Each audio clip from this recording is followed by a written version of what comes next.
Hi guys, today's like goal is 10 likes. Scene shifts to a video message being displayed, where a man introduces himself as General Tabak Shrendra of Rajapura. He declares his intentions. He states that he and his comrades intend on overthrowing their corrupt government, and in this process they will not tolerate any foreign interference. He threatens that if any foreign country interferes in their objective, they would kill all the 225 hostages in their possession.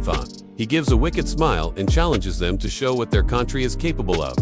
In the meeting hall, after the video message and deadbeat people showed faces or anger and frustration. Presenter starts explaining that the man shown is Tabak Shrendra and he belongs to a traditional military family and holds power second only to the president. He has a history of clashing with the state government and has been under special surveillance. One of the men asks whether this man has started his civil war. Presenter gives a positive response and states that this man believes that he would succeed if there is no foreign interference and all. Their man asks whether this video was sent only to our country. The presenter says that it is indeed the case, as most of the passengers in the plane are from our country. And then he further added that this man has demanded that we stop other countries from interfering in this matter, and that he has also demanded large amount of weapons and funds for this civil warrant. If these conditions aren't met within 24 hours, he will start killing the hostages. This makes the man shocked and nervous. All the people present realize how critical the situation is. The gravity of the situation makes their expressions. Saroni of the men point out that recently this man's corruption was exposed, and those crimes were so severe that he is on the verge of being expelled from his military and even being sentenced for life. Another adds in that if he was going to lose everything anyway, this must be his last desperate act. One of the senior officers asks about Major Kong Hamchin, is informed that currently Major is infiltrating the coast of Aparathi. Scene cuts to Major and his crew with the Major in a serious expression.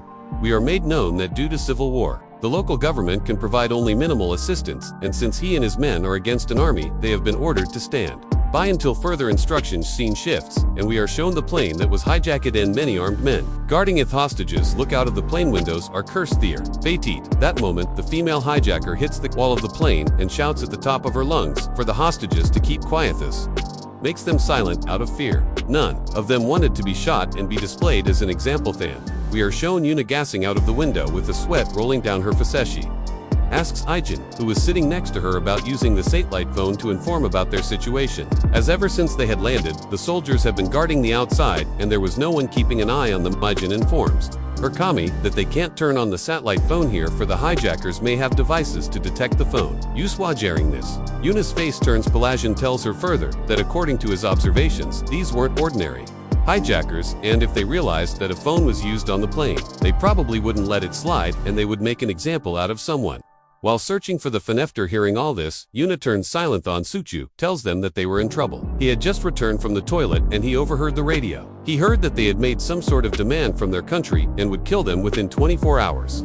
If their demands aren't met, Ijin checks his watch and deduces that it has been less than 20 hours since they have arrived. Hearing this, Suchu asked Ijin about what their plan should better this. Ijin says in a calm manner that he would take nap and gather his energy, as he would probably need it later. This leaves both of them with a shocked face. Some hours later, it was dark outside. The passengers bear a sad and tired face, except Ijin. Ijin had just woken up from his nap, and as soon as he woke up, they asked him about how could he sleep. In a situation like this, Yuna asks him if he was waiting for night on purpose. Ijin looks at his watch and says that by now, our country has probably figured out their locations and must have launched a rescue operation. Raises his hand and asks permission to use the toilet. He rises from his seat, walks past the other passengers and stands in front of the toilet door. And he says to the hijacker who was studying that the door won't open. Hijacker with an irritated face walks past him to examine the door. Ijin grabs this opportunity and incapacitates her without any sound, and he drags her into the toilet, and then he starts walking towards the toilet on the other side of the plane.